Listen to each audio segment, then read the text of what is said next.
প্রিয় দর্শক, আসসালামু আলাইকুম। আজকে বিশেষ একটি সাক্ষাৎকার পর্বে আপনাদের সকলকে স্বাগত জানাচ্ছি। আমি নাজমুল সাকিব। প্রিয় দর্শক, আজকের অনুষ্ঠানে আমার সাথে একজন বিশেষ অতিথি উপস্থিত হয়েছেন। তিনি আপনাদের সকলের পরিচিত একজন অনুসন্ধানী সাংবাদিক, এবং তার অনুসন্ধানী সাংবাদিকতা আপনারা দেখেছেন আল জাজিরার মতো আন্তর্জাতিক গণমাধ্যমে। তো প্রিয় দর্শক, আপনাদের সকলের প্রিয় মুখ জুলকারনাইন সায়ের খান সামি আজ আমার অতিথি। তো জনাব জুলকারনাইন সামি, আপনাকে স্বাগত জানাচ্ছি নাগরিক টিভিতে, এবং it's a huge pleasure and honour যে আজকে আপনি আমাদের সাথে উপস্থিত হয়েছেন, এবং আমরা সমসাময়িক কিছু প্রসঙ্গে আজ আপনার মতামত জানার চেষ্টা করব। তো শুরুতে আমি যেটা জানতে চাই যে এই যে আমরা যেটা বলে থাকি যে আমরা কেউ কেউ অনলাইন অ্যাক্টিভিজম করছি, বাট আপনি আসলে জার্নালিজম করছেন, এবং সাম পিপল এটাকে অনেকে কনসিডার করছে আপনি অ্যাক্টিভিজমও করছেন। কারণ আপনার ফেসবুক যেটা আপনার প্রোফাইল রয়েছে, সেখানে আপনি কিন্তু বলেছেন যে সেখানে আপনার যে ওপিনিয়ন সেটা স্ট্রিক্টলি ওর ওন। তো তারপরে আমরা দেখি যে সেখানেও আপনি যা যা পোস্ট করেন, আপনি যথেষ্ট সাংবাদিকতা সুলভ ওয়েতে, অর্থাৎ কোনো ধরনের যাতে গুজব না থাকে, একদম অথেন্টিক নিউজটাই আপনি সবসময় দর্শকদেরকে উপহার দেওয়ার চেষ্টা করেছেন, বা আপনার ভক্তদেরকে বা পাঠকদেরকে। তো এখন এই যে একটা চ্যালেঞ্জিং জব যেটা আপনি করছেন, পাশাপাশি আপনি আল জাজিরার মতো একটি গণমাধ্যম, সেটার সাথে আপনি সম্পৃক্ত রয়েছেন। তো আজকে প্রথম প্রশ্ন আমি ওটাই করতে চাই যে এটা আপনি ব্যালেন্স কিভাবে করেন, যে অ্যাক্টিভিজম আবার professional journalism through Al Jazeera, এই দুটোর মধ্যে ব্যালেন্স করাটা মানে এটা কতটুকু চ্যালেঞ্জিং একটি ব্যাপার আপনার জন্য? না, আপনাকে আপনাকে ধন্যবাদ আমাকে ডাকার জন্য আর এই প্রশ্ন করার জন্য। আমি বেসিক্যালি কখনো অ্যাক্টিভিজম করি না। আচ্ছা। অ্যাক্টিভিজম করা আমার কাজ না। কিন্তু এখন বাংলাদেশের প্রেক্ষাপটে যেটা হয়েছে সেটা হচ্ছে আমাদের তো লোকবল এমনিতেই কম। তো যাই করি এটা অনেকটা ওই পর্যায়ের দিকে চলে যায় আর কি। আমি কখনো ডেলিভারেটলি একটা অ্যাক্টিভিজম অথবা কোনো রকম পলিটিক্যাল কোনো কমেন্ট্রি অথবা এমন কিছু বলতে চাই না যেটাতে আমার ক্রেডিবিলিটি অথবা সাংবাদিক হিসেবে আমার যে অবস্থান সেখান থেকে কোনো রকমের বিচ্যুতি ঘটে। সেটা আমার ইচ্ছা না, কখনো আমি কখনোই তেমন কিছু করতে চাই না। আচ্ছা। তো আপনি যে এই যে প্রফেশনাল ওয়েতে যে সাংবাদিকতাটা করে আসছেন, বিশেষ করে আল জাজিরার মতো একটি আন্তর্জাতিক গণমাধ্যমে, এবং আপনার এই আল জাজিরার মতো গণমাধ্যমে আপনি যে সাংবাদিকতাটা করছেন সেটার বেশ জলজ্যান্ত কিছু উদাহরণ আমরা দেখতে পেলাম, যেটা অল দ্য প্রাইম মিনিস্টার্স ম্যানের মাধ্যমে, যে আমাদের বাংলাদেশেরই একজন মানুষ তিনি এই ধরনের একটি প্রজেক্টের সাথে যুক্ত ছিলেন, এবং ইট ওয়াজ নট এ ফ্লুক বা ওয়ান ম্যান, মানে ওয়ান টাইম ওয়ান্ডার, এরকম কিছু না। আপনি এর পরেও কিন্তু কন্টিনিউয়াসলি আল জাজিরাতে আমরা দেখেছি অনুসন্ধানী সাংবাদিকতা করে গিয়েছেন, এবং সর্বশেষ যেটা দেখলাম আমরা যে সাইফুজ্জামান চৌধুরী জাবেদের যে এক্সপোজে আপনি করলেন।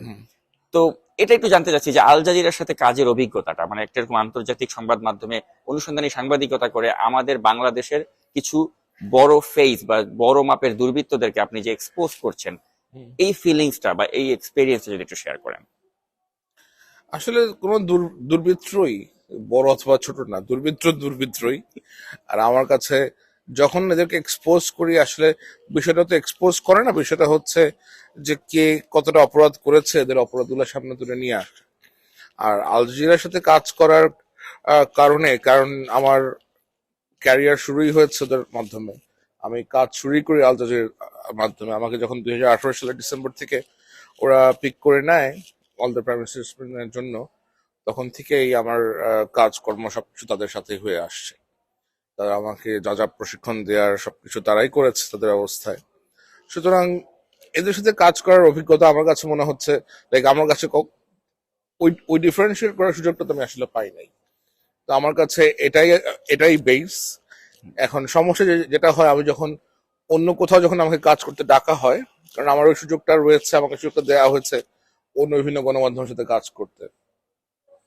তো বিভিন্ন অন্য গণমাধ্যমের সাথে কাজ করতে গেলে দেখা যায় যে স্ট্যান্ডার্ডে অনেক রকমের বেশ কম থাকে, যেটা হয়তো আল জাজিরায় আমরা কখনোই ফেস করি না আর কি। সো যেহেতু বারটা বেশ উঁচু সেট করা হয়ে গেছে, এর থেকে নিচু অথবা এর থেকে কম কোনো কিছুতে আপনার যোগ দেওয়া বেশ মুশকিল হয়ে যায় আর কি।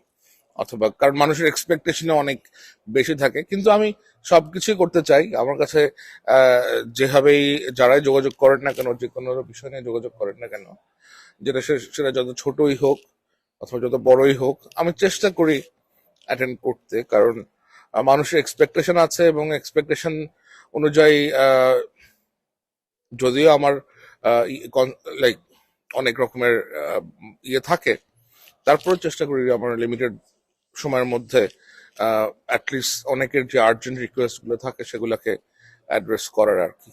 তো এটা যে আপনি বললেন এ প্রসঙ্গে আসলে আমিও দুটো কথা একটু দর্শকদেরকে জানাতে চাই যে আমাদের এই জুলকারনাইন স্যার সামি ভাই তিনি কিন্তু সকলকেই তার ক্যাপাসিটি থেকে তিনি যখনই যে ধরনের হেল্প লাগে তিনি করেছেন। যেমন আমি ব্যক্তিগতভাবে বলতে পারি যে এবার আমি আমি যে এই ইউকে ট্যুরে আমি আসলাম, তো এখানে উনি আমাকে বিশেষভাবে যেটা হেল্প করলেন আর কি, যে তিনি দেলোয়ার হোসেন সাইদি তার কিন্তু একটি অডিও টেপ যেটি তার কাছে ছিল সেটি কিন্তু তিনি আমাকে দিলেন এবং আমি সেটা নাগরিক টিভি দর্শকদের কাছে আমি সেটা প্রচার করলাম এবং credit goes to mister Zulkarnain sir Khan Sami.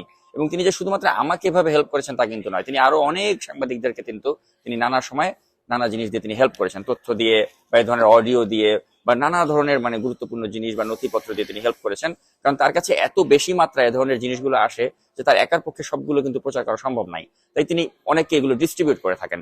তো এক্ষেত্রে যেটা সবচেয়ে মানে দুর্ভাগ্যজনক বিষয় যে আমাদের মূলধারারও কিছু গণমাধ্যম রয়েছে যারা অনেক সময় সামি ভাইকে তার যে ডিউ ক্রেডিটটা সেটা তারা মেনশন করে না। এক্ষেত্রে একটা উদাহরণ আমি দিতে চাই যে মানব জমিনের মতো একটা দায়িত্বশীল একটা মূলধারার দৈনিক পত্রিকা, তারাও কিন্তু সাবেক ডিএমপি কমিশনার আসাদুজ্জামান মিয়া তার একটি বড় প্রথম পাতায় যে তারা একটি অনুসন্ধানী প্রতিবেদন সো কল্ড অনুসন্ধানী প্রতিবেদন তারা করেছিল, তার সমগ্র তথ্য কিন্তু এই জুলকারনাইন স্যার খান সামি তাদেরকে সরবরাহ করেছিল। কিন্তু তারা সেখানে সামি ভাইকে ক্রেডিটটা না দিয়ে তারা কিন্তু তাদের একজন স্টাফ রিপোর্টারকে তারা ক্রেডিট দিয়েছে। এবং this is not the only one instance, এবং অতীতেও কিন্তু এই ধরনের ঘটনা ঘটেছে। আমরা দেখেছিলাম যে ডেইলি স্টারের মতো একটা পত্রিকা গত বছরের আগস্ট মাসে তারা যখন এস আলম গ্রুপকে নিয়ে একটি প্রতিবেদন করলো, সেই প্রতিবেদনে জাইমা ইসলাম তিনি যা যা লিখেছেন সেটা এই আমি জুলকারনাইন স্যার খান সামির কাছ থেকে কিন্তু সেই একই জিনিসগুলো আমি আরো বছরখানেক আগেই আমি সেগুলো দেখেছিলাম। তো এই যে মানে আপনার কন্টেন্ট তারা ব্যবহার করছে, আপনাকে ক্রেডিট দিচ্ছে না, হাউ ডাজ ইট ফিল? আসলে না, আমি এখন আর ওই আগের ওগুলাতে আলাপ করতে চাই না, কারণ ওগুলা অলরেডি ভেরি অনেক পুরাতন জিনিস, অনেক পাস্ট এগুলা চলে গেছে। এবং তখন বাংলাদেশে একটা ফ্যাসিস্ট সরকার ছিল, একটা স্বৈরাচার সরকার ছিল। অনেকে হয়তো চাইলেও আমাকে ক্রেডিট দিতে পারতো না, অথবা অনেক লিমিটেশন তাদের মধ্যে ছিল।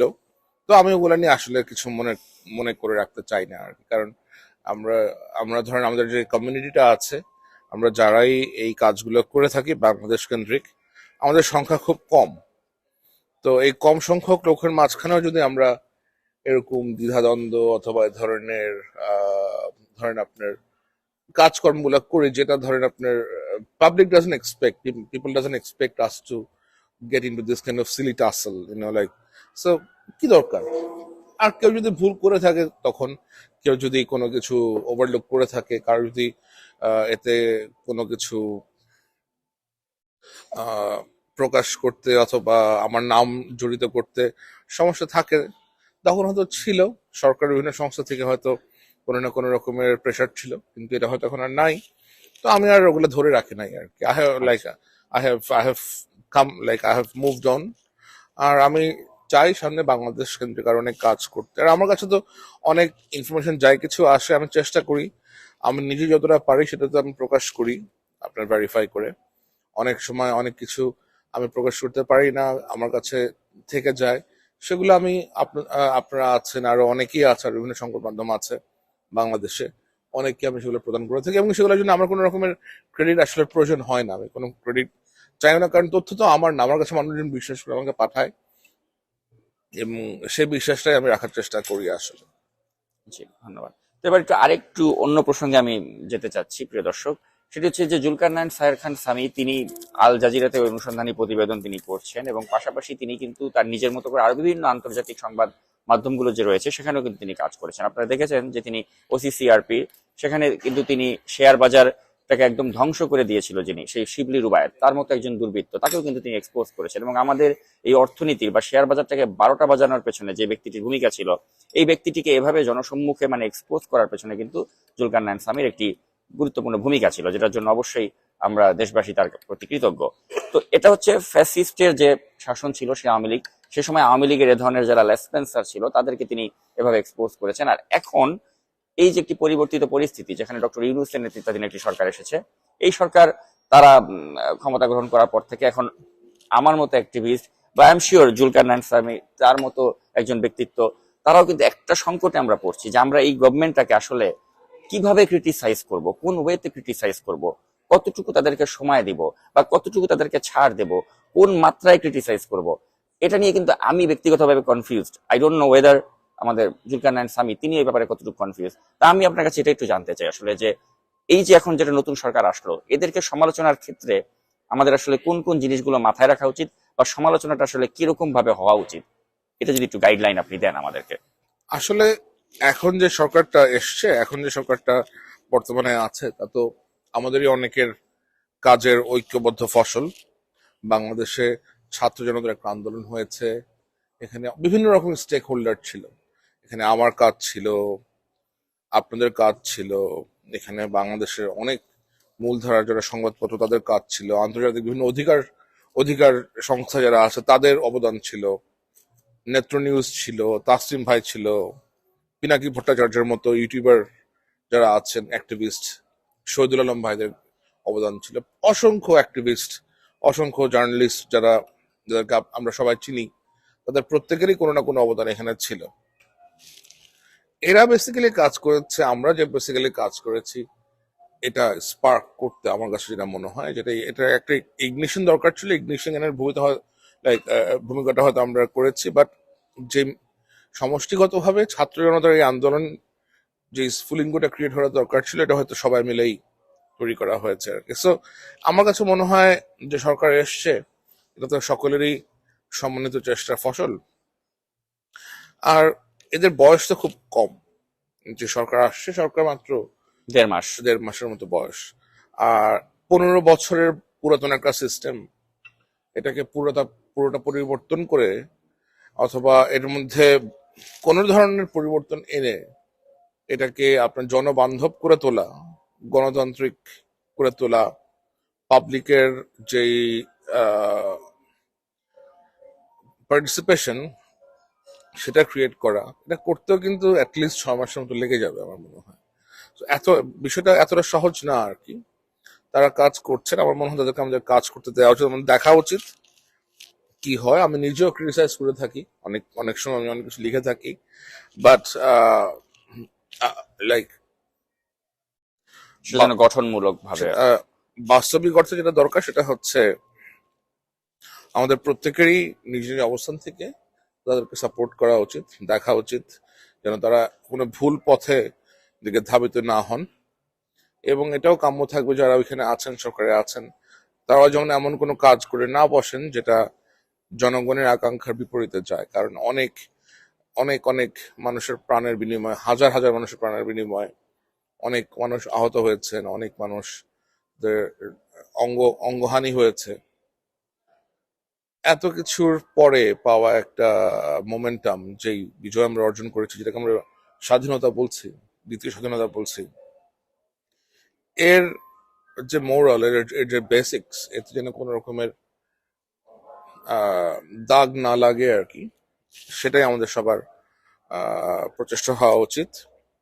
এবং সকলে মিলে গঠনমূলক ভাবেই আপনার ঐক্যবদ্ধভাবে সরকারটাকে আপনার সাপোর্ট করা উচিত। এবং অবশ্যই বাংলাদেশে তো নির্বাচন হতে হবে, সেটা যা প্রয়োজনীয় সংস্কার আছে, যা নিয়ে সবাই কথা বলছেন, ওই প্রয়োজনীয় সংস্কারের পরেই একটা সকলের পার্টিসিপেশনে একটা গঠনমূলক নির্বাচন হতে হবে আর কি, একটা না একটা সময় গণতান্ত্রিক উপায়। তো এক্ষেত্রে আবার কেউ কেউ প্রশ্ন করছে যে যে নির্বাচনটা হতে যাচ্ছে আগামীতে, সেই নির্বাচনে আওয়ামী লীগের মতো একটি ফ্যাসিস্ট দল, তাদের পার্টিসিপেশন থাকা উচিত কি উচিত না, সেটা নিয়েও কিন্তু একটা ডিবেট হচ্ছে। তা আপনি ব্যক্তিগতভাবে কি মনে করেন যে আওয়ামী লীগকে কি রাজনীতিতে আবার ফিরতে দেওয়া উচিত, নাকি তাদের বিচার করা উচিত, নাকি শেখ হাসিনাকে বাংলাদেশে ফিরিয়ে আনা উচিত? মানে আওয়ামী লীগকে নিয়ে আসলে আপনার এই মুহূর্তে মন্তব্যটা কি, যে আওয়ামী লীগটাকে কি করা উচিত রাজনৈতিক দল হিসেবে? আওয়ামী লীগ তো আজকের রাজনৈতিক দল না, আওয়ামী লীগ অনেক পুরাতন একটা রাজনৈতিক দল। এবং আওয়ামী লীগের হয়তো 5 কোটি হেটার থাকতে পারে, আবার 5,000 সাপোর্টারও থাকতে পারে। তো আমি বা আপনি কিন্তু সাপোর্টারদের জন্য বলতে পারি না, তাই না? We can't decide for them. কারণ আমরা চাই মানুষের গণতান্ত্রিক অধিকার, আমরা চাই যেন প্রত্যেকের ভয়েস রেজ করার, অথবা প্রত্যেকের যে বার্তা, সে বার্তা প্রদানের সুযোগ পান। এখন একটা এত পুরাতন রাজনৈতিক দল, এই রাজনৈতিক দলকে আপনি ব্যান করবেন অথবা তাদেরকে পার্টিসিপেট করতে দিবেন না, এই ধরনের কোনো কিছু মনে হয় দাবি করাটা লজিক্যালি উচিত হবে না আর কিন্তু কি। যারা 1500-ও বেশি ছাত্র এবং জনতাকে গণহত্যা করেছে, সেই গণহত্যার জন্য তারা যদি ক্ষমা না চায়, তাহলে কি তাদের রাজনীতিতে প্রত্যাবর্তন করতে দেওয়া উচিত? এখন রাজনীতিতে তো প্রত্যাবর্তন করতে দেওয়ার ইজ এ ডিফারেন্ট থিং। আর যারা সরকারের থেকে এই কাজ করেছেন তাদের অবশ্যই বিচার হওয়া উচিত। যারা সরকার প্রধানের ছিলেন, যারা, আমাদের দেখতে হবে কোন কোন হায়ারকি এই কাজটা করেছে। প্রধানমন্ত্রী জড়িত ছিলেন, স্বরাষ্ট্রমন্ত্রী ছিলেন, যে সকল আওয়ামী লীগের রাজনৈতিক নেতৃত্ব জড়িত ছিলেন, এদেরকে অবশ্যই তদন্ত করে যথাযথ বিচারের ব্যবস্থার মুখোমুখি করতে হবে। রাষ্ট্রের যে প্রচলিত নিয়ম আছে। আর আওয়ামী লীগের তো নেতাকর্মী প্রচুর, সবাই তো হত্যা করে নাই, সবাই নিশ্চয়ই এসে বলে নাই যে আপনারা হত্যা করেন। এমনও নিশ্চয়ই নেতাকর্মী আছেন যারা পুরো জিনিসটাই সাপোর্ট করেন নাই, সেটা হয়তো আমরা জানি না, সেটা তো পাবলিক আসার সুযোগ পায় না, কারণ তারাও হয়তো ভয় ছিলেন। সুতরাং আপনি যদি আমাকে আহ, জিজ্ঞেস করেন এইভাবে, এখন আমার মনে হয় আমরা এরকম কোনো কিছু পুনরাবৃত্তি চাই না যেখানে আওয়ামী লীগের একটা অংশ দাবি করবে যে বাংলাদেশে সুষ্ঠু নির্বাচন হয় নাই, অথবা কোনো এক্স ওয়াইজ এর পলিটিক্যাল পার্টির অংশ দাবি করবে যে এখানে সুষ্ঠু নির্বাচনের ক্ষেত্র তৈরি হয় নাই। সুষ্ঠু নির্বাচনের ক্ষেত্র যেন তৈরি করা হয়, সেটাই আমাদের সকলের প্রত্যাশা থাকবে। এবং কোনো পলিটিক্যাল পার্টি, সেটা সে যেই হোক না কেন, তারা যদি নিষিদ্ধ না হয়, তাহলে এখানে অবশ্যই প্রত্যেককেই পার্টিসিপেট করতে দেওয়া উচিত। কারণ একটা মানুষের যদি থাকে উইথ ডিফারেন্ট ভিউ, আপনাকে সেটা সম্মান করতে হবে। এবং সেটার জন্যই আমরা কাজ করে আসছি এত এত বছর ধরে। আমাদেরও যা স্যাক্রিফাইস আছে পার্সোনাল, সেগুলা প্রত্যেকের ভয়েসের জন্য। আপনি যাই হন, আপনি মাইনরিটি হন, যত যত বেশি সংখ্যাগরিষ্ঠ হন, it doesn't matter, your voice should be hard. ধন্যবাদ। এবার আরেকটি প্রসঙ্গে যেতে, সেটা হচ্ছে সেনাবাহিনী প্রসঙ্গে। কারণ আমরা জানি যে জুলকারনাইন সায়ের খান সাবি মানেই হচ্ছে যে সেনাবাহিনীর সম্পর্কে, সেখানকার অভ্যন্তরের ভিতরের খবর সম্পর্কে জুলকারনাইন সায়ের সামি যতটুকু অবগত আছে, অতটুকু অবগত সম্ভবত বাংলাদেশ বা বাংলাদেশের বাইরের অন্য কোনো সাংবাদিক নেই। এবং তার প্রমাণ কিন্তু তিনি রেখেছেন যে এই যে 5ই আগস্টের যে শেখ হাসিনার যে পলায়ন দিবস, তার আগে থেকেই কিন্তু আম, তিনি অনেকটা বলা যায় যে তিনি প্রেডিকশন দিচ্ছিলেন যে তিন বাহিনীর কেউই শেখ হাসিনার সাথে থাকবে না, এবং তারা একে একে একে একে তারা যে এগুলি রেজিস্ট করবে। তো এটা কিন্তু তিনি তার বিভিন্ন ফেসবুক পোস্টের মাধ্যমে কিন্তু তিনি একটা আমাদের সম্ভাব্য একটা বিষয় তিনি তুলে ধরার চেষ্টা করছিলেন। তো এ থেকে আমরা অনেক আশাবাদী হচ্ছিলাম, আবার কেউ কেউ তাকে চ্যালেঞ্জও দিচ্ছিলেন, যেটা সূত্র কি, বা আপনি যে এরকম একটা চিঠি প্রকাশ করলেন, এটা সূত্র কি, এরকম অনেকেই তারা অনেকভাবে তাকে চ্যালেঞ্জ করছিলেন, এবং তিনি তখন একটাই রিপ্লাই দিয়েছেন যে জাস্ট ওয়েট অ্যান্ড সি কি হয়। তো আমরা কিন্তু ওয়েট করলাম, এবং আমরা দেখলাম যে আমাদের যারা তিন বাহিনী, বিশেষ করে আমাদের সশস্ত্র বাহিনী, তারা কিন্তু জনগণের সাথে বেইমানি করে, তারা জনগণের উপর গুলি চালায়। এবং এটা অবশ্যই সেনাপ্রধান মিস্টার ওয়াকারুজ্জামান, জেনারেল ওয়াকারুজ্জামান, তাকে অবশ্যই আমরা ধন্যবাদ দিই। কিন্তু তাকে নিয়ে আমাদের কারো কারো মনে কিন্তু একটা সংশয় ছিল যে তিনি তো শেখ হাসিনার আত্মীয়, তো তিনি কি শেষ মুহূর্তে সঠিক ভূমিকাটি রাখবেন কিনা। তো আমি একটু আপনাকে জানতে চাই যে সেনাপ্রধান মিস্টার ওয়াকারুজ্জামানকে আপনি কিভাবে মূল্যায়ন করবেন? আহ শেখ হাসিনার আত্মীয়র আগে ওনার সব থেকে বড় পরিচয় হচ্ছে উনি একজন সৈনিক, উনি একজন প্রফেশনাল মিলিটারি অফিসার। এবং এত বছর চাকরি করার পরে এরকম সুযোগ তো আসলে সবার কাছে আসে না। আহ, এবং নিজের নিরাপত্তা, নিজের আত্মীয়তা, অনেক কিছুই ওনাকে বিবেচনা করতে হয়েছে, তাই না? যে এত বড় একটা বাহিনীর মধ্যে এত ম্যাসিভ অ্যাজিটেশন সরকারের এগেনস্টে, সেটার এগেনস্টে গিয়ে দাঁড়িয়ে পাবলিকের যেই ইচ্ছা সেটার পক্ষ নেওয়াও কিন্তু খুব সহজ বিষয় ছিল না। তো আমার মনে হয় উনি অত্যন্ত দক্ষতার সাথে সেই কাজটা করেছেন। এবং আমার মনে হয় আমরা অবশ্যই as a nation we should remain indebted to General Walker for his strong stand against this dictatorship। এবং সর্বশেষে ওনার পদক্ষেপের, ওনার যে শক্ত পদক্ষেপের জন্যই কিন্তু Sheikh Hasina had to leave. এবং উনি চাইলেও হয়তো তাকে নিরাপদে রাখতে পারতেন না বাংলাদেশে। হ্যাঁ। আর অবশ্যই বাংলাদেশ সেনাবাহিনীর যে তরুণ প্রজন্মের অফিসাররা আছেন, এরা তো আসলে এই দেশের মানুষদেরই সন্তান। যারা সেনাবাহিনীতে কাজ করেন তারা আমাদেরই আত্মীয় স্বজন, আমাদেরই ভাই, আমাদেরই বোন। সো তারা সেই কাজটাই করেছেন যেটা হয়তো তাদের কাছ থেকে প্রত্যাশিত ছিল। এবং সেনাপ্রধান হিসেবে জেনারেল ওয়াকারও সেই কাজটাই করেছেন যেটা তার অধীনস্থরা চাচ্ছিল এবং দেশের লোকজন চাচ্ছিল। সো আমার মনে হয় না উনি এখানে কোনো কিছু ভুল করেছেন। অথবা কিন্তু এখানে একটা প্রশ্ন থেকে যায় যে আমরা দেখেছি যে জেনারেল আজিজ তিনিও একটা সেনাপ্রধান ছিলেন, আমরা শফিউদ্দিন তাকেও দেখেছি তিনিও একজন সেনাপ্রধান ছিলেন, এবং শফিউদ্দিনের সময় একটা ডামি নির্বাচন হয়ে গেল, তিনি কিছু করলেন না। মিস্টার আজিজ তার সময় রাতের বেলা ভোট পড়লো, তিনি কিছুই উদ্যোগ নিলেন না। তো সেক্ষেত্রে 1.5 মাসের মধ্যে সেনাপ্রধান হওয়ার পরে মিস্টার ওয়াকারুজ্জামান তিনি যা করে দেখিয়েছেন, সেখানে পূর্ণ টার্ম কমপ্লিট করা জেনারেল আজিজ বা শফিউদ্দিন তারা কেন কিছু করতে পারেনি? আসলে ধরেন এরকম আমি যেটা বললাম আপনাকে, এরকম সুযোগ সবার কাছে সবসময় আসে না। আপনি ইতিহাসে কিভাবে আপনাকে মনে রাখা হবে সেটা নির্ধারণ করার সুযোগ ছিল এটা। এখন আপনি জেনারেল কি মনে আজিজ, করেন আজিজের কাছে সুযোগ ছিল না? আজিজের কাছে এরকম সুযোগ ছিল না। রাতের আ- বেলা যখন ভোট পড়ছিল আজিজ কি পারতো আজিজ না? আজিজ পারতো, কিন্তু আজিজ তো সেরকম ব্যক্তিত্ব সম্পন্ন ব্যক্তিত্ব। লোক না। এখন এটা, আর ধরেন সরকার কিভাবে করছে, সরকার কিভাবে ভোট অর্গানাইজ করছে, এগুলার পেছনে তো ধরেন আপনাকে আপনার বাহিনীর যে ডিসিশন সেটার সাথে আপনাকে অ্যালাইন থাকতে হবে। আপনার বাহিনীর লোকজন তো তখন আপনাকে এসে ইচ্ছা প্রকাশ করে নাই। এখন যখন স্পষ্টভাবেই সবাই ইচ্ছা প্রকাশ করেছে, জেনারেল ওয়াকার স্পষ্টতই বুঝতে পেরেছেন যে তার এদের সাথে সায় দেওয়া ছাড়া কোনো উপায় নাই, তাই না? আর উনি নিজেও একজন ব্যক্তিত্ব সম্পন্ন মানুষ। উনি জেনারেল শফি বলেন অথবা জেনারেল আজিজ বলেন, এদের থেকে উনি নিজেও ব্যক্তিগতভাবে উনি বেশ ভদ্র একজন লোক, বেশ কনসিডারেট একজন লোক বলে আমি ওনাকে, ওনার বিষয়ে জানি। তো he has done the right thing. এবং আমার মনে হয় যে ওনাকে দিয়ে এ ধরনের ভোট চুরির ইলেকশনও বোধ হয় না এই সরকার কখনো করতে পারতো। কারণ আপনি দেখেন যে স্ট্র্যাটেজিক্যালি তারা একটা সিদ্ধান্তটাও এমন সময় নিয়েছে যখন আজিজের আন্ডারে একটা ইলেকশন করা সম্ভব হয়েছে এবং শফিউদ্দিনের আন্ডারে একটা ইলেকশন করা সম্ভব হয়েছে। কিন্তু ওয়াকা সাহেবকে তারা রেখেছে এমন রেখেছে এমন একটা সময়ের জন্য যেন তার সময় কোনো ইলেকশন করতে না হয়।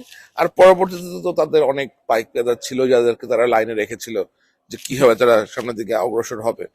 So, এটা আমাদের পরম সৌভাগ্য যে আমরা এই বিপদগ্রস্ত সময়টা পার হতে পেরেছি এবং আমাদের জেনারেল ওয়াকারের মতো একজন সেনাপ্রধান ছিলেন। মানে right man was there at the right time, right. তাই না? এখন একটু রাজনৈতিক দলগুলো সম্পর্কে আমি আপনাকে জানতে চাই, যে আমরা দেখলাম যে এরকম একটি স্বৈরাচারী সরকারের বা ফ্যাসিস্ট সরকারের পতনের পর আমরা বিএনপির কাছ থেকে কিন্তু একটা দায়িত্বশীল ভূমিকা প্রত্যাশা করেছিলাম, কিন্তু দেখা যাচ্ছে যে বিএনপিরই কেউ কেউ চাঁদাবাজিতে জড়িয়ে পড়ছে, এবং যেই জিনিসগুলো আগে আওয়ামী লীগের দখলে ছিল সেগুলো আবার বিএনপির যারা অতি উৎসাহী কিছু নেতাকর্মী তারা দখল করছে। তো এখন এ নিয়ে কিন্তু কেউ কেউ ফ্রাস্ট্রেটেড হয়ে বলছে যে যেই লাউ সেই কদু, আমরা এত কষ্ট করে যে একটা সংগ্রামের মধ্যে দিয়ে রক্তপাতের মধ্যে দিয়ে একটা পরিবর্তন চাচ্ছি, সেখানে সবচেয়ে দায়িত্বশীল ভূমিকাটি আমরা যেই দলের কাছে প্রত্যাশা করছি তাদের অনেকেই অসংযত আচরণ করছে। এই বিষয়টিকে আপনি কিভাবে দেখছেন? উম এখন বিএনপি তো আসলে ছোট একটা রাজনৈতিক দল না, বিএনপি বেশ বড় একটা রাজনৈতিক দল। এবং আমি যতটা জানি, আমি যতটা দেখতে পাচ্ছি অথবা যে যা যা আহ, তথ্য আমি পাচ্ছি সেটা হচ্ছে বিএনপির বেশ কিছু নেতা কর্মী এ ধরনের চাঁদাবাজির সাথে লিপ্ত হয়েছে এবং সেগুলো এখন সামনে আনা হচ্ছে। তাদের অর্গানাইজেশন থেকে ওই লোকগুলোকে বের করে দেওয়ারও সিদ্ধান্ত নেওয়া হচ্ছে। তাদের বিভিন্ন রকম ডিসিপ্লিনারি অ্যাকশন নেওয়া হচ্ছে। কেউ যদি এগুলো করে থাকে আইডেন্টিফাই করা হলে ওই লোকের পলিটিক্যাল ক্যারিয়ারই একরকম শেষ হয়ে যাচ্ছে। এখন আমার মনে হয় পত্রিকাগুলো যারা বাংলাদেশে যে সমস্ত নিউজ পেপার গুলো আছেন, যারা লোকাল পলিটিক্স কভার করেন, স্থানীয় সংবাদ কভার করেন, তাদের উচিত বেশি করে করে এই সমস্ত লোকগুলোকে চিহ্নিত করা এবং বিএনপির যেই বডি আছে, বিএনপির যেই ওভারসাইট বডি এগুলো দেখাশোনা করে, তাদের সামনে এগুলো তুলে ধরা। এবং আমার মনে হয় they will of course take the right decision. আর বাংলাদেশে এখন একটা একরকমের ললেসনেস চলছে, কারণ বাংলাদেশের পুলিশ এখনো ঠিক ওইভাবে কার্যকরী ভূমিকা পালন করছে না। এখনো সবকিছু প্রায় সেনাবাহিনীর উপর নির্ভরশীল। আর যেহেতু এরকম একটা অভ্যুত্থান হয়েছে, সবকিছু রিঅর্গানাইজ করতে একটু সময় লাগছে, বাট আমরা আশা করব জলদি এগুলো রিঅর্গানাইজ হয়ে যাবে এবং ল এনফোর্সমেন্ট সিচুয়েশন, যে এনভায়রনমেন্ট আছে, environment will come under control এবং এই ধরনের চাঁদাবাজি, উগ্রতা অথবা যা চলছে বাংলাদেশের বিভিন্ন স্থানে, এগুলা বন্ধে যথাযথ রকম ব্যবস্থা নেওয়া হবে। ধন্যবাদ। এ পর্যায়ে আমি একটু ব্যবসায়ী বা অলিগার্ক যারা রয়েছে সেই প্রসঙ্গে একটু আপনাকে আমি প্রশ্ন করতে চাই, কারণ আমরা দেখেছি যে আওয়ামী লীগের সময় বেশ কিছু মানে ব্যবসায়িক অলিগার্গ একটা শ্রেণী তৈরি হয়েছিল, যার মাঝে বেক্সিমকোর কথা আমরা উল্লেখ করতে পারি, আমরা বসুন্ধরা গ্রুপের কথা উল্লেখ করতে পারি, সামিট গ্রুপ, এসালম গ্রুপ। তো এই যে এ ধরনের যে মানে একটা চক্র তৈরি করে শেখ হাসিনা প্রচুর অর্থ বিদেশে পাচার করেছেন, এবং অনেকেই বলে করে থাকেন যে এরা এই পাচারগুলো যে করেছে এর অর্থ শেখ হাসিনা বা শেখ রেহানা তারাও পেয়েছেন, এরকম কথাও বলা হচ্ছে। তো এখন দেখা যাচ্ছে যে এই অলিগার্কদের মাঝে একমাত্র সেই সালমান এফ রহমান তিনি বর্তমানে কারাগারে আছেন বেক্সিমকো গ্রুপের, কিন্তু আমরা দেখছি বসুন্ধরা গ্রুপের আহমেদ আকবর সোবহান ওরফে শাহ আলম তিনি এখনো বহাল তবিয়তে আছেন। এস আলম গ্রুপের অবস্থা কি আমরা এখনো জানি না। সামিট গ্রুপের আজিজ খান, ফারুক খান তারা কোথায় আমরা কিছুই জানি না। তাহলে প্রশ্ন থেকে যায় যে তাহলে এই অলিগার্কদের কি একটা সেফ এক্সিট দেওয়া হচ্ছে এক্সেপ্ট সালমান এফ রহমান, বাকি কারো বিরুদ্ধে কোনো অ্যাকশন দৃশ্যমান ভাবে আমরা দেখছি না? এটি কেন বলে আপনার মনে হয়? আমার মনে হয় 1.5 মাসে এখনো তো তারা ওর কোন স্ট্রাকচার দাঁড়া করাতে পারে নাই, যে কে কার পেছনে যাবে, কে কাকে ইনভেস্টিগেট করবে। So, আমার মনে হয় এদের সময় দিতে হবে আর কি। হ্যাঁ, সময় দিলে হোপফুলি তারা সঠিকভাবে আইডেন্টিফাই করবে না। আর আমরা তো আমাদের নিজ নিজ অবস্থান থেকে আমরা করার চেষ্টা করছি এরা কোথায় আছে, তারা কোথায় কোথায় সম্পদ করেছেন, কোন কোন জায়গাতে বাংলাদেশ থেকে টাকা পাচার করেছেন, এগুলো তো আইডেন্টিফাই করার চেষ্টা সবসময় চলছে। আর বেসিক্যালি যে একটা স্ট্র্যাটেজি গ্রহণ করতে হবে আর কি, না ভবিষ্যতে আমাদের পলিটিক্যাল যেই ন্যারেটিভ এটা যেন অলিগার্করা কখনোই কন্ট্রোল করতে না পারে। কারণ এই অলিগার্করা যখন পলিটিক্যাল ন্যারেটিভ কন্ট্রোল করতে পারে তখন তারা সংসদে প্রবেশ করে, অথবা তাদের রিপ্রেজেন্টেটিভ সংসদে প্রবেশ করে, তারা পুলিশ বলেন, মিলিটারি বলেন, বিভিন্ন রকমের লোকজনকে ম্যানিপুলেট করার চেষ্টা করে, এদেরকে আনডিউ প্রিভিলেজ দেয় এবং এক ধরনের অব্লিগেশনের মধ্যে তারা তাদেরকে ফেলে দেয়। So going ahead, moving ahead, আমাদেরকে এমন কিছু টার্মস সেট করতে হবে সো দ্যাট আপনার অলিগার্করা কোনো রাষ্ট্রীয় সিদ্ধান্তে অথবা রাষ্ট্রের কাজে নিয়োজিত গুরুত্বপূর্ণ ব্যক্তিদের সাথে বন্ধুত্ব তৈরি করা, অথবা এদেরকে কোনো রকম উপহার দেয়া, অর্থনৈতিক বেনিফিট দেওয়া, এই সমস্ত কোনো কিছুর মধ্যে যেন এরা যুক্ত হতে না পারে। এবং এদের ট্যাক্সেশন, এদের যে ধরনের এক্সপোজার আছে, এগুলোকে যেন আপনার রাজস্ব বিভাগ থেকে এবং সরকারের অন্যান্য যে সমস্ত বিভাগ আছে ওখান থেকে স্ট্রংলি মনিটর করা হয়, এরকম কিছু একটা অবশ্যই সেট আপ করতে হবে। কারণ এই যে কিছু এই যে কিছু পরিবার আছে বাংলাদেশে, আপনি যাদের নাম বললেন, এদের কাছে বাংলাদেশের কুক্ষিগত আর হয়ে থাকা যাবে না আর কি। হ্যাঁ, কারণ এরা অনেক ক্ষতি করেছে বাংলাদেশের। আমার আমার মনে হয় তারা তো এমপ্লয়মেন্ট ক্রিয়েট করেছে প্রচুর, কিন্তু এসবের পেছনে তাদের যে ধরনের ন্যাক্কারজনক ভূমিকা ছিল এক একজনের এক এক রকমের, সেগুলো সামনে আসা জরুরি এবং এগুলো যেন তারা আর কন্টিনিউ করতে না পারে সেই অবস্থাটাও এনশিওর করতে হবে। ধন্যবাদ। তো এই পর্যায়ে আমি একটু বসুন্ধরা গ্রুপ সম্পর্কে আপনার কাছে জানতে চাই, যে আমরা দেখেছি যে বাংলাদেশের এই ঢাকা শহরের ভেতরেই তারা আরেকটা শহর বানিয়ে ফেলেছে বসুন্ধরা আবাসিক এলাকার নামে, এবং যেখানে তাদের নিজেদের আইন কানুন চলে এবং তাদের আইন অনুযায়ী চলতে হয়, খাজনাও তাদের মতো করেই দিতে হয়, তারা যেভাবে যা নির্ধারণ করবে সেই রেটেই দিতে হয়।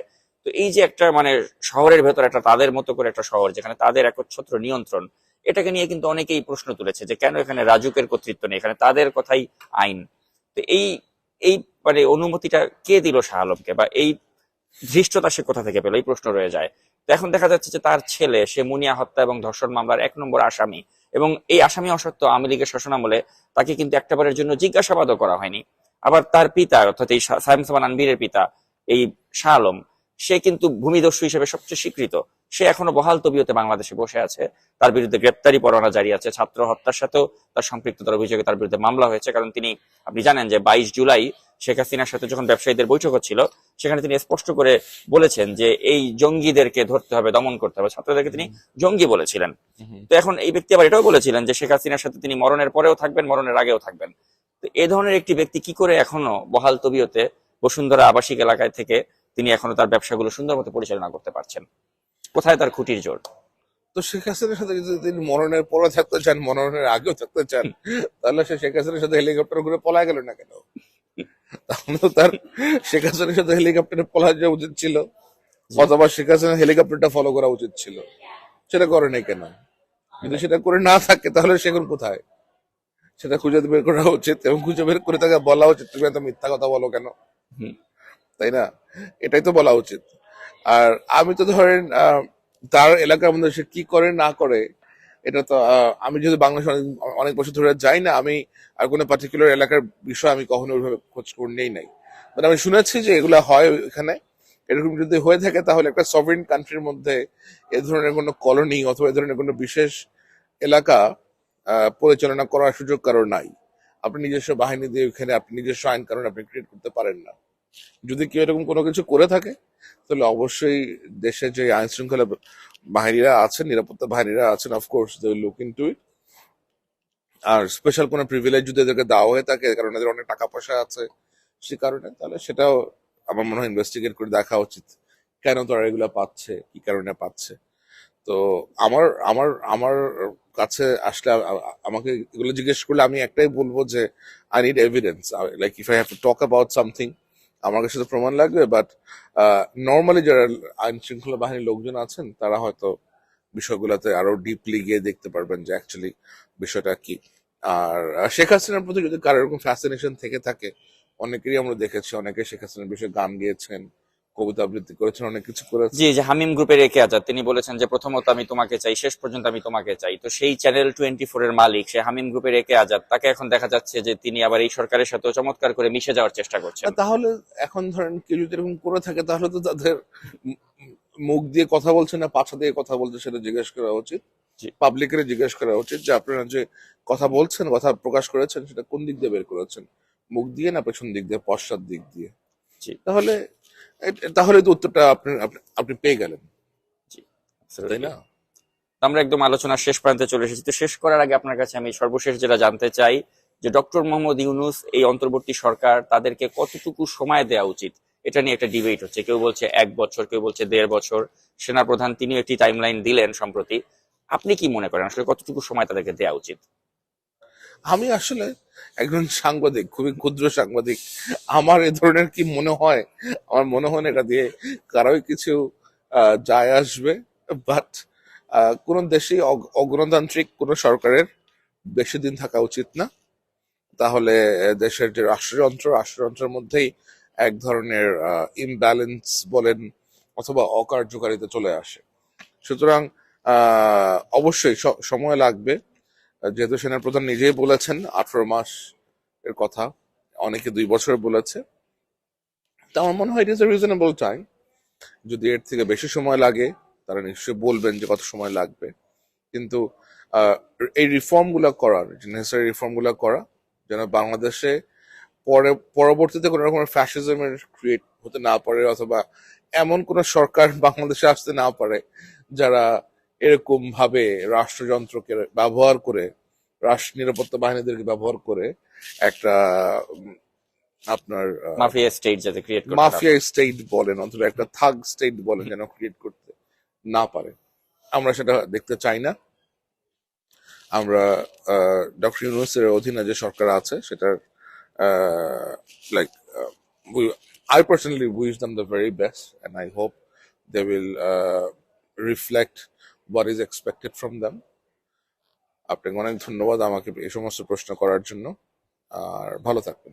ধন্যবাদ। আপনিও ভালো থাকবেন, অসংখ্য ধন্যবাদ আপনাকে। তো প্রিয় দর্শক, এই ছিল আমাদের এই বিশেষ সাক্ষাৎকার জনাব জুলকারনাইন সায়ের খান সামির সাথে। তো এতক্ষণ আমাদের সাথে থাকার জন্য অসংখ্য ধন্যবাদ জানিয়ে আজকের মতো বিদায় নিচ্ছি। আল্লাহ হাফেজ।